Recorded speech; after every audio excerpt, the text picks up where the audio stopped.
Sorry, वो बीच में कुछ प्रॉब्लम की वजह से वीडियो छूट गई थी, तो ये उसके आगे का वीडियो है। ठीक है, so we are talking about Rayleigh Jeans experiment. मैं आपसे ये कह रही थी कि रैले जीन्स ने ट्राई किया था किसको समझाने के लिए, ब्लैक बॉडी को समझाने के लिए, पर वो उसके हाफ पार्ट को समझा पाए थे। जो ठीक है, किसकी बात कर रही थी मैं, वीन की और रैले जीन्स की, राइट। ठीक है, इसके बाद जब वीन और Rayleigh Jeans black body spectrum को समझाने में असफल हो गए, फिर एक साइंटिस्ट आया, मैक्स प्लांक। ठीक है, कौन आए, मैक्स प्लांक। मैक्स प्लांक ने क्या बताया, वैसे तो आपने सुन रखा होगा। मैक्स प्लांक ने ये बताया, मैं आपको ब्लैक बॉडी के रिगार्डिंग बताती हूँ कि मैक्स प्लांक ने क्या कहा। एक्चुअली मैक्स प्लांक ने ये कहा कि जो ब्लैक बॉडी है, राइट, ब्लैक बॉडी के अंदर emission of radiation and absorption of radiation, ये दोनों जो होता है, ये होता किसकी वजह से है। जैसे सपोज करो आप ये कि ये ब्लैक बॉडी है, ठीक है, ये क्या है, ब्लैक बॉडी। तो इस ब्लैक बॉडी के अंदर एनर्जी जो एमिट होगी और एब्जॉर्ब होगी, यानी कि उत्सर्जित होगी और अवशोषित होगी, तो वो जो एनर्जी है वो होती किसकी वजह से है, दोलकों के ऊर्जा परिवर्तन के कारण। किसकी वजह से होती है, ध्यान से सुना आपने कि मैक्स प्लांक ने ये बताया। मैक्स प्लांक रीज़न बता रहा है ब्लैक बॉडी के स्पेक्ट्रम ऐसा क्यों आता है, या ब्लैक बॉडी के स्पेक्ट्रम जिस भी तरीके का आता है उसका रीज़न क्या है, उसको कौन एक्सप्लेन कर रहा है। मैक्स प्लांक अपनी अलग थ्योरी से कर रहा है, इसका क्लासिकल फिजिक्स से कोई लेना देना नहीं है, क्योंकि वीन और रैले जीन्स तो उसको सपोर्ट करने में असफल हो गए। तो फिर कौन आए, मैक्स प्लांक, उन्होंने अपनी नई थ्योरी दी। और वो नई थ्योरी क्या बता रही है कि ब्लैक बॉडी कैसे काम करती है, कि ब्लैक बॉडी के अंदर जितनी भी एनर्जी अवशोषित होती है या जितनी भी एनर्जी उत्सर्जित होती है, वो किसकी वजह से होती है, दोलकों के ऊर्जा परिवर्तन के कारण। किसके कारण, दोलकों के ऊर्जा परिवर्तन के कारण, यानी कि due to change of energy of oscillator that are existing into the black body. समझ में आ गई। So what is the reason of emission and absorption of radiation, the reason is change in energy of oscillators into the black body. समझ में आ रही है आपको बात। और उसने एक और चीज़ बताई, उसने ये कहा कि ऊर्जा परिवर्तन के कारण तो होता है emission और absorption, पर ये जो एनर्जी चेंज हो रही है, ये एनर्जी होती किस तरीके की है, ये होती है एच न्यू के पूर्णांक गुणज के बराबर। यानी कि this change in energy is integral multiple of h nu. Here n is what, n है आपका 1 2 3 डैश डैश डैश।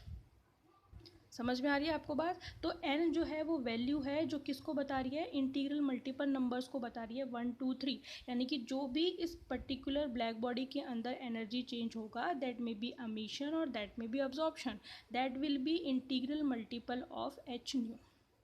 समझ में आ रही है आपको, पता है ये वाली चीज़, पहले से जानते हैं। सो एन डिनोट करता है एक्चुअली नंबर ऑफ फोटोन्स, और ये एच न्यू क्या है, एच न्यू है फोटोन की एनर्जी। समझ में आ रही है बात।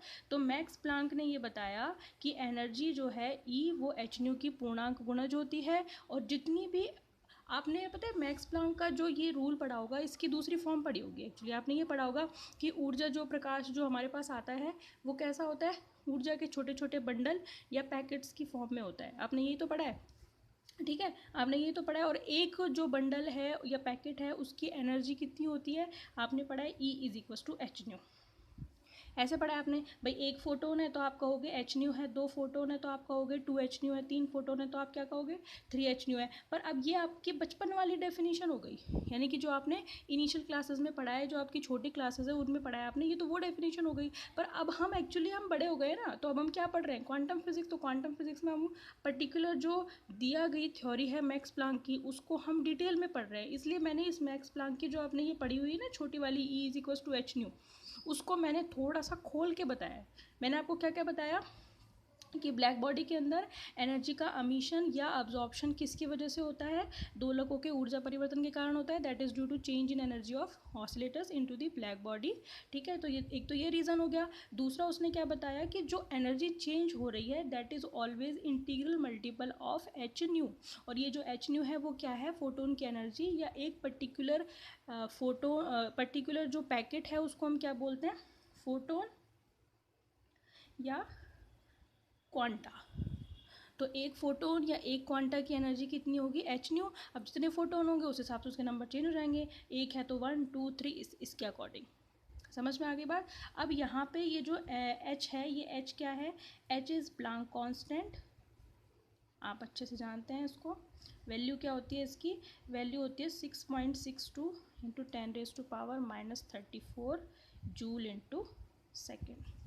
समझ में आ रही है बात। इसके अलावा जो न्यू है that is frequency of light.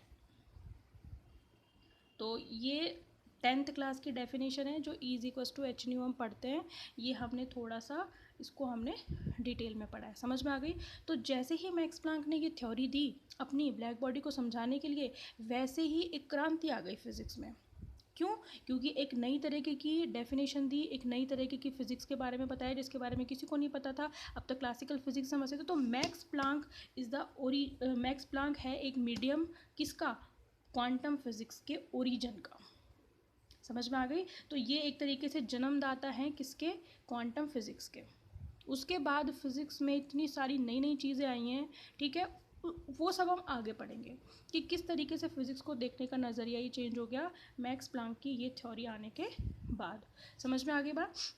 ठीक है, इसके अलावा मैं थोड़ा और बता देती हूँ आपको। ये तो थी मैक्स प्लांक की थ्योरी, यहाँ पे आ गई है, और इसको हम और डिटेल में पढ़ेंगे कि मैक्स प्लांक ने किस तरीके से अपनी थ्योरी दी। इसका हम पढ़ेंगे डेरिवेशन, कि उसने क्या क्या चीज़ें निकाली, लाइट की फ्रीक्वेंसी के लिए क्या फार्मूला निकाला, वेवलेंथ के लिए क्या फार्मूला निकाला, उसने वो सब जो उसकी मैथमेटिकल फॉर्म है वो सभी हम पढ़ेंगे किसकी, मैक्स प्लांक की। ये मैंने सिर्फ अभी थ्योरी डिस्क्राइब की है आपको, राइट।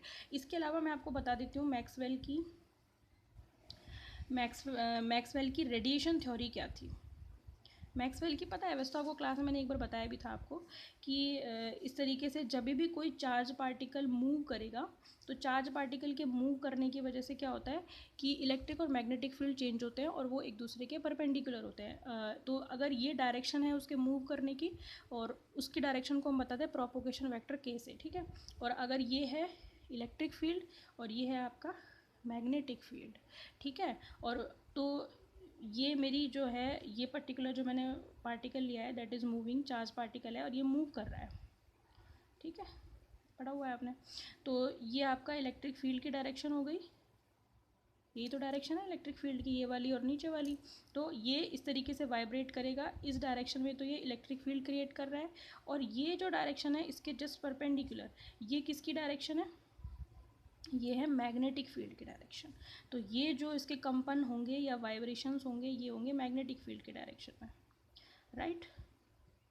तो इस तरीके से ये इलेक्ट्रिक फील्ड को डिनोट कर रहा है, ये किसको डिनोट कर रहा है, मैग्नेटिक फील्ड को डिनोट कर रहा है। बात समझ में आ रही है। तो ये मैक्सवेल की थ्योरी है, मैक्सवेल ने इस तरीके से बताया। मैक्सवेल ने एक और चीज़ बताई कि जो वेलोसिटी होती है चार्ज पार्टिकल की उसके लिए फॉर्मूला क्या होता है, 1/√μ0ε0, ठीक है। यानी कि 3 × 10⁸ मीटर पर सेकेंड मैं इसको कैलकुलेट कर सकती हूँ बाय दिस फार्मूला। अब यहाँ पे म्यू नॉट क्या है, म्यू नॉट तो आप इसको अगर हिंदी में बोलें तो चुंबकीय पारगम्यता, ठीक है। और ये आपकी जो है एप्सिलॉन नॉट, ये क्या है आपकी विद्युतशीलता, ठीक है। यानी कि इंग्लिश में बोले तो अपन क्या कहेंगे इसको, मैग्नेटिक परमीबिलिटी, और ये है आपकी परमिटिविटी। समझ में आ गई। वैल्यू हम जानते ही हैं इनकी, जो स्टैंडर्ड वैल्यू होती है 4π × 10⁻⁻7, और एप्सिलॉन नॉट की भी हम जानते हैं 8.85 × 10⁻⁻11, ठीक है। यूनिट्स आपको सबको पता है, ठीक है। ये जब आप इन दोनों जब वैल्यूज़ को जानते हो, जब आप इनको यहाँ रखोगे तो आप कैलकुलेट कर सकते हो 3 × 10⁸ मीटर पर सेकेंड। ये क्या है, this is velocity of light, C. समझ में आ गई। तो ये सारी चीज़ किसने डिस्क्राइब की, मैक्सवेल ने, ठीक है। चलो अब इसमें आपका अच्छा एक चीज़ और बता दूं आपको कि मैक्सवेल ने जो अपनी थ्योरी दी इलेक्ट्रोमैग्नेटिक रेडिएशंस की, एक्चुअली उसने बताया कि जो लाइट होती है और जो रेडिएशन होते हैं,